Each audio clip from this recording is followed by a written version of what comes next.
I'm Kate. Welcome to the Hawthorn Cottagecraft podcast. This is episode 34, I think, and today is Tuesday the 24th of March 2020. You're very welcome here. If this is your first time to the cottage, welcome. If this is more than your first time, if you've been coming back, you're very welcome back. I hope you have a cuppa. Today, I think we need our cuppa. Everything is so unusual in the world, and I haven't actually podcasted in months again. But I have really valued with this isolation that we're facing and total lockdown now here in the UK. I have really appreciated the podcasts and the vlogs that other podcasters have put up, and I just thought I would come on and chat to you. You can normally find me on Instagram as Kate_Hawthorncottagecraft. I have been off there for a while as well. I had actually gone off social media for Lent, but I think our need for social interaction is slightly greater than Lent at the moment, and I decided to come on and chat to you. It'll be very rambly, as it already is, because I have not made show notes. It was a spur of the moment decision to talk to you. I'm actually in a slightly different location today. I'm normally in my craft room, but it's the darkest room in the house, and I think we all need a bit of brightness at the moment. So I'm actually out in the sunroom, and I hope there's not too much glare from the windows, but it's bright and cheerful out here. As I said, I hope you have your cuppa and we can sit and chat. I have no idea even what I talked about in the last podcast episode. I had thoroughly intended to keep coming back, but whatever, we're here now. I had been, I think, working on my Ranunculus sweater, and as you can see, it is finished. I'll show you. I love this sweater. I have worn this so much since I finished it. It is light and comfortable and floaty and extremely warm. I will put any links to the patterns in the drop down box at the bottom. I'm not going to do show notes on Ravelry this time. Actually, if you want to find me, I'm on Ravelry as well. I'm ARunnerBean there if you want to look. This is just really disorganised today. Anyway, I finished my Ranunculus and I knit this in Shibui twig, I think, and an Adriafil mohair, and it is just beautiful. I love it. I'm really happy with the fit. I was concerned about a cropped sweater because I just don't think I do cropped particularly well anymore, and it being oversized worried me, but I knit a few extra inches on the body so it wasn't quite as cropped, and it comes just to the bottom of my belly really, and I really like it. It's floaty, and because it's floaty it doesn't feel as cropped, if you know what I mean. I think if it had been a heavier yarn and cropped, I would feel it more. This, I just love it. So I have finished that, and I actually would knit another one of these again if I'm ever out and about buying yarn again, because I don't have mohair, and I really like the mohair in it. I think Selma from Little Big Knits podcast has made a mohair convert out of me. I know she loves it, and I had always kind of, mohair is not my thing, but I have loved it in this project and will definitely knit with it again. So that was one of my finished objects. I'm not sure if I mentioned the other project in the last episode in January, was it? But I had been working last year when the pattern came out on the Impressionist shawl by Helen Stewart. Mind blank. Sorry, Helen. By Helen Stewart, who is Curious Handmade.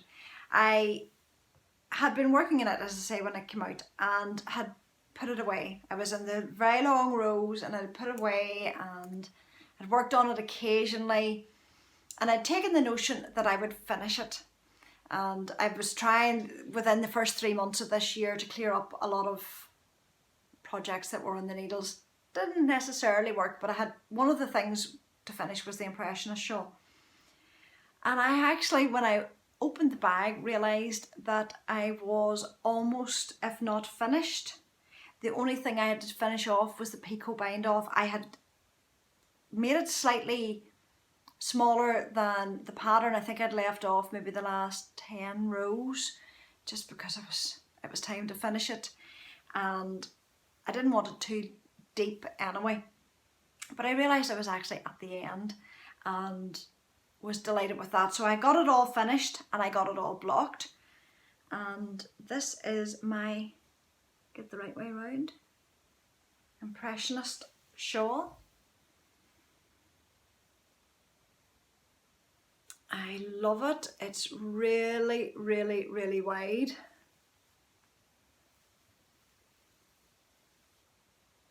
But I just love how it has finished up.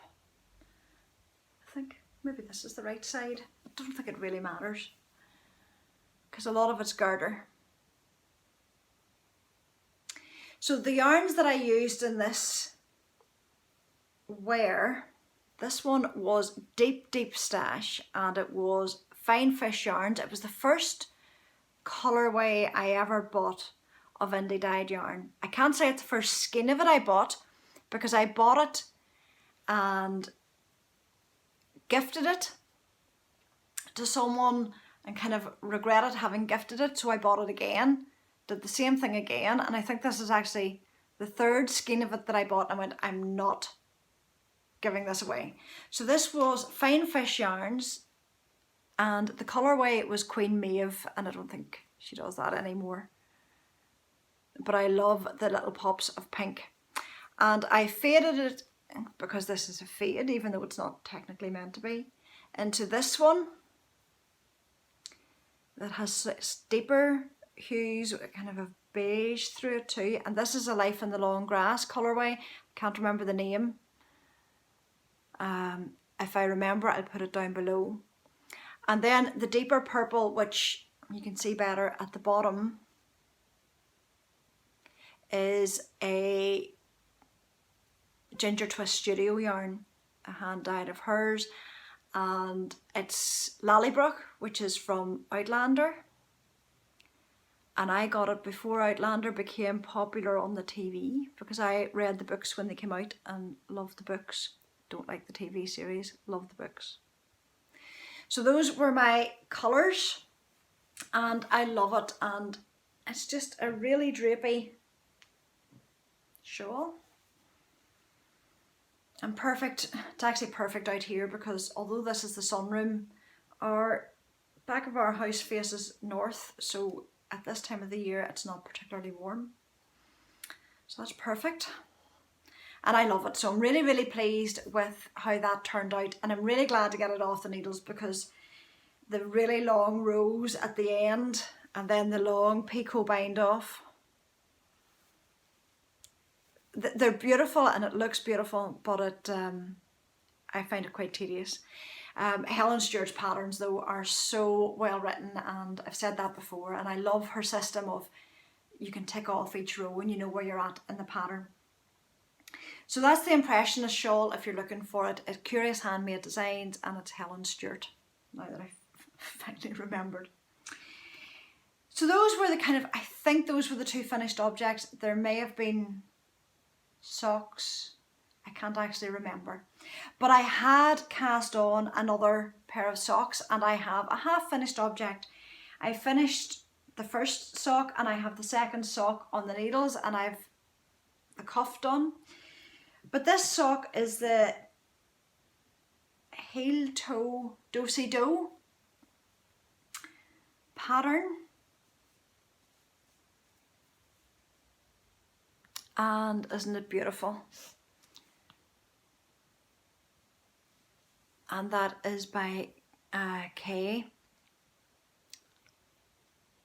I'm so disorganised today. And I just cannot think of her podcast name. And I'll put it on the bottom. This is really a shambles. Anyway, this is her sock, heel toe do-si-do. And it's beautiful for self-striping yarn because it's a chevron design, but it doesn't lose in the heel, which was the heel flap and gusset. It didn't lose my stripe when I went back into it again, which is something I very rarely put into a self-striping sock, is a heel flap and gusset, because it knocks the stripe out. But it didn't this time, and I was absolutely delighted. I love this pattern. It's a 2-row repeat, so it's so easily memorised that once you've got started, you're fine. And I love this. The yarn that I'm using is Sweet Sparrow yarns. I've always wanted to get her yarn, and it held off, and then just before Christmas I ordered some, and it actually, just with the postage, didn't come to nearly the end of January in time for my birthday, so it became birthday yarn. And this is her label, and the colourway was Hedwig, and it's 75-25 superwash merino nylon. And isn't it just beautiful, the colours? So it was my 64 cast on, my 2.5mm US 1.5 needle. I can remember some things, not others. And that's the first sock. So as I said, I have the second one on the needles, and I must have been working on something with the 2.5 needles, because I couldn't use the needles I had, and I found these Addies, and actually they are the loveliest needles to knit with for socks. They are just so smooth, and I'm really enjoying knitting the socks in these, which I don't know why I hadn't been using them. So I'm really pleased with that, and it's such a calming pattern to knit on, and at the moment calming is good. There's been a lot of anxiety around this COVID-19 and self-isolation and what should we do, and we're all at home. Peter's working from home. He's university lecturer in the local university, so the university's off, so he's actually teaching from my living room. Always have to keep it tidy now, and he's teaching from there, so we're all home. James is off school and homeschooling. Thankfully at 15 he's quite self-disciplined, so he's working away. This was his GCSE, first GCSE year, and his exams have been cancelled. He's mixed emotions about that, but he's working away there, so he's there, and Amy and I are both off work. So I'm in the house, and sometimes just with having 4 people in the house all the time, I'm avoiding the news. It was not helping my mental health at all. I kind of get the bits that I need to know, the important things, like lockdown started last night. Those are the things I need to know, because the rest were just sending my anxiety levels sky high, as everybody is experiencing. I don't think anybody has not experienced that to some extent. But it has brought me back to my knitting. It's actually brought me back to a lot of other things too, like baking, and I'm enjoying baking and just domestic things that had got pushed out of the way. But the one thing that has just brought me back to a sense of calm is my knitting, and these socks in particular have just been such a blessing. We're looking for the positives every day, and knitting and getting reconnected with the community that I had felt a bit detached from with doing Lent, and just stepping back. Now's not the time. Now's the time we need each other, and we need our knitting. So these socks, the heel toe do-si-do pattern, the crazy sock lady. It's her pattern, and I will link it below. And apologies to everyone whose names I am forgetting. I'm having lots of moments today. So I was working on that, and the other thing that I am working on and I am making progress on, and I'm sure you've fed up hearing me talk about this when I did talk about it, was my Kate cardigan. I house it. I don't often show my bags off or show bags off. I'm housing it in my By the Lakeside bag. I love this bag, and I have been so happy to see that Sandy has been vlogging, and she's one of my favourite podcasters, and I'm just so pleased to see that she's been vlogging through this, keeping me sane. And just by the way, because I mentioned her earlier, Selma has a new podcast up, and I'm saving it for this afternoon for when I'm sitting out here knitting. So that's the Little Big Knits podcast. Lots of podcasts up there. I'm loving them. I digress. I'm working on my Kate cardigan. The last time don't think I had switched needles, but I was talking about doing it. I can't remember if I had switched, because you know that if you've watched before, I've been having problems with this knit, basically because of the needles. I was using Hiya sharps and they were cutting my fingers. I've changed it to the Hiya ordinary tips that have a blunter edge, and they have been a dream to knit with. It hasn't changed the tension because they're still Hiyas, and I think that has ensured that tension hasn't changed from make to make. And I have the body finished. I have done the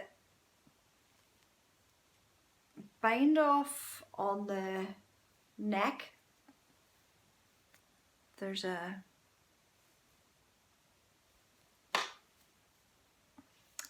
tubular bind off on the neck. I thought I was going to have another mind blank. What I did do was I did one of the button bands, and I'm not sure if I'll keep that because it is curled. I'm not sure if I'm happy with it. That might come out again. But I have one sleeve about halfway finished. I didn't follow her short, it's truly Myrtle, her Kate cardigan. It was in one of the Lina magazines, one of the early ones, number 2 or number 3. Maybe number 3, I think, possibly.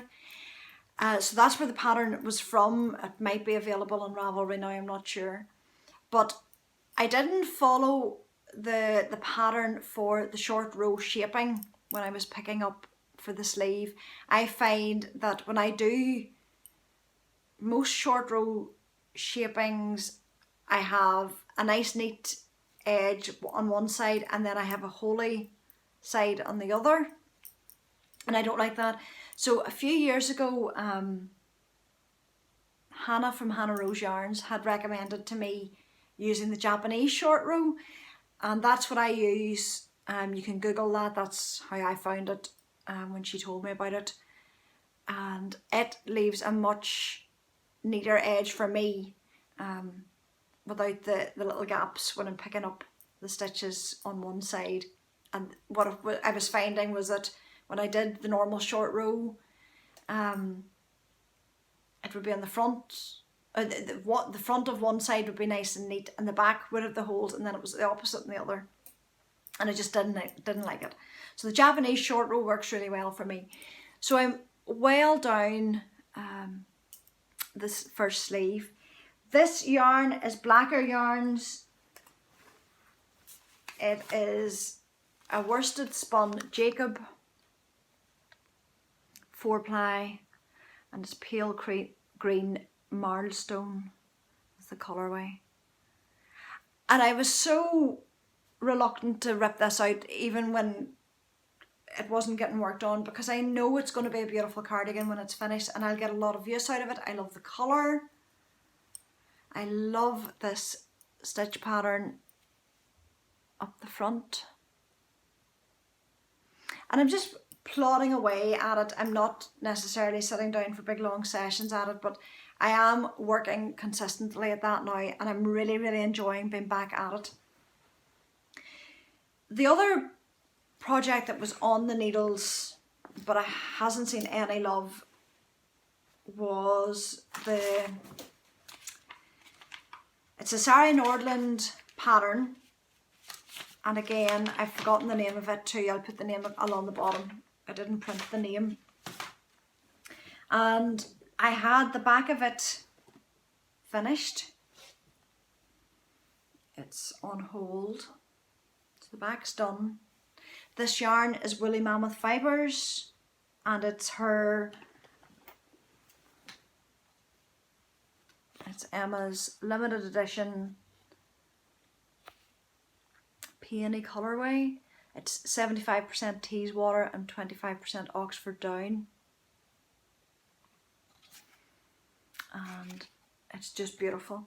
I'm hoping now, when I've more crafting time, because that's one thing this has brought, is a little more crafting time, that I'll get back to it again. It needs more concentration because it's cables, and whoops, I had started a row, but this is the front of it, so it's plain up each side, and then there's a central panel of cables, and I have to concentrate on that. I'm slow when it comes to knitting cables.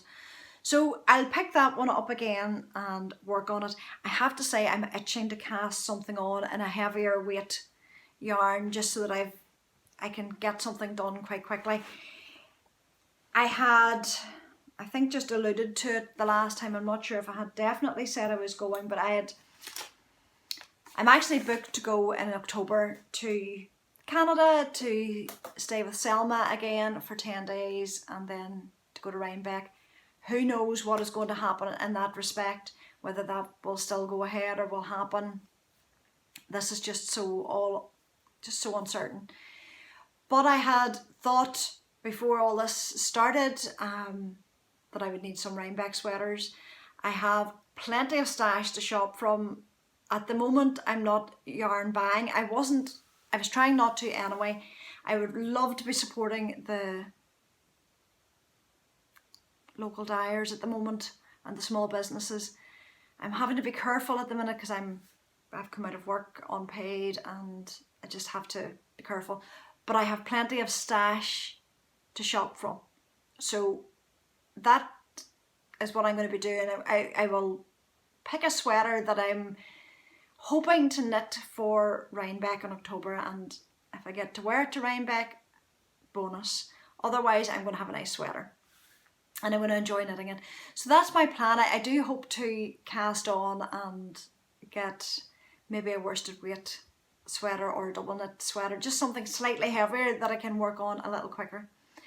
Those are my knitting plans. I hope you all have knitting plans as well, or other crafting. This is an opportunity to maybe, they would say here, hook out, find some of the projects that have been put away. And one thing I actually have done, I haven't started to work on it, but I have got together a basket here. This is my mum's old shopping basket. This has seen many uses, but I remember using this and doing her shopping for her as a child. And I have it full of cross stitch.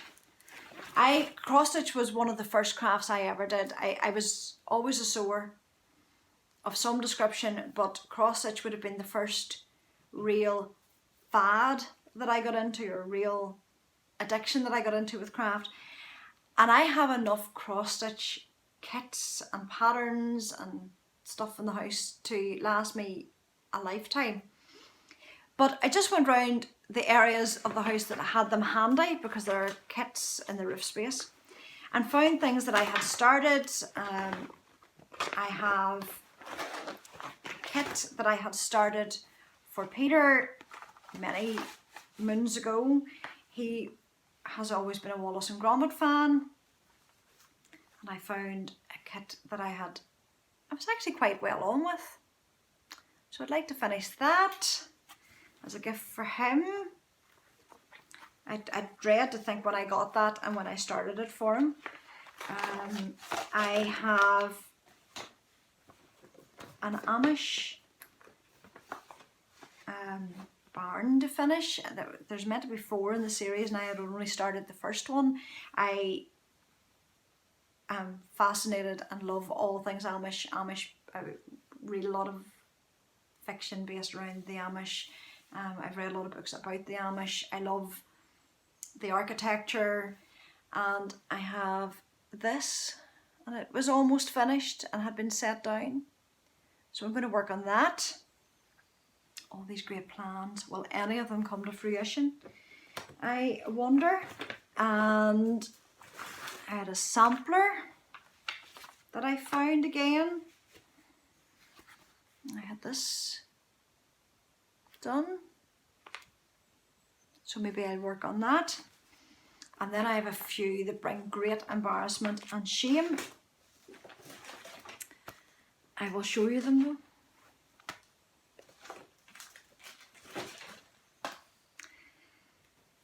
I'm thinking which is the least or most embarrassing. Sorry if there's crinkling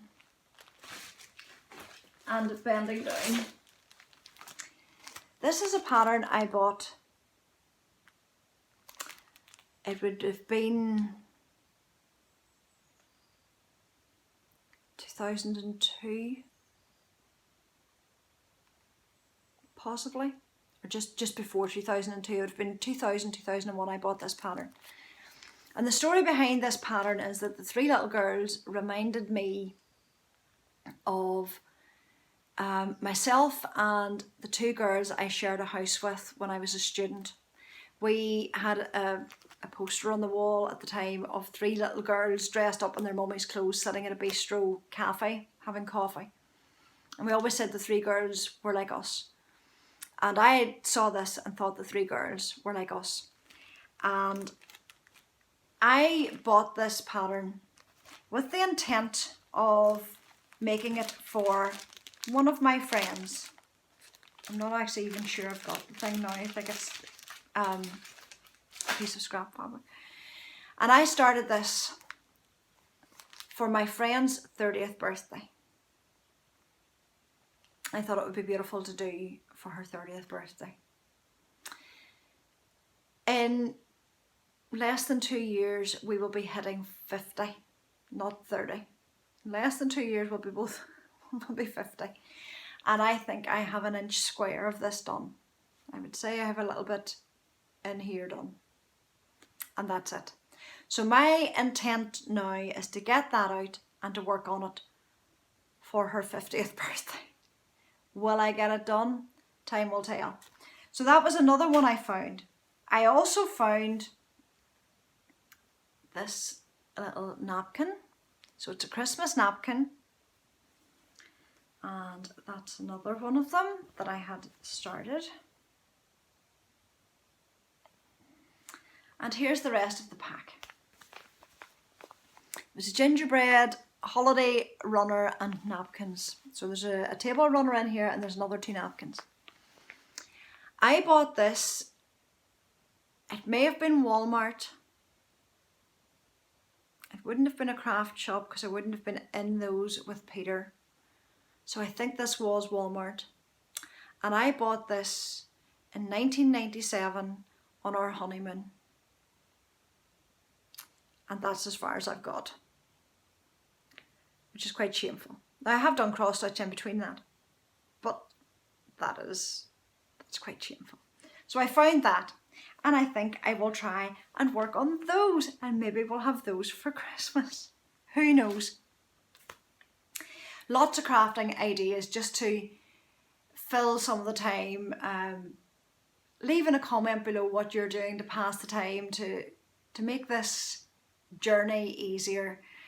Certainly I'm hoping to read more. I might even have a clean house, but with 4 people in it all the time, possibly not. I'm baking more hopefully, and just trying to make the most and the best out of what is really quite a grim situation. Thank goodness for craft, and thank goodness for this community. I am so blessed to have met everybody that I have met and to have created a community here. And although I have been a bit absent I'm just glad that you're there and that we're all in this together. I hope you're staying safe and staying home, and if you're one of the key workers, thank you so much for all that you're doing. We cannot thank you enough for going out and facing this and dealing with it on our behalf and trying to keep us safe.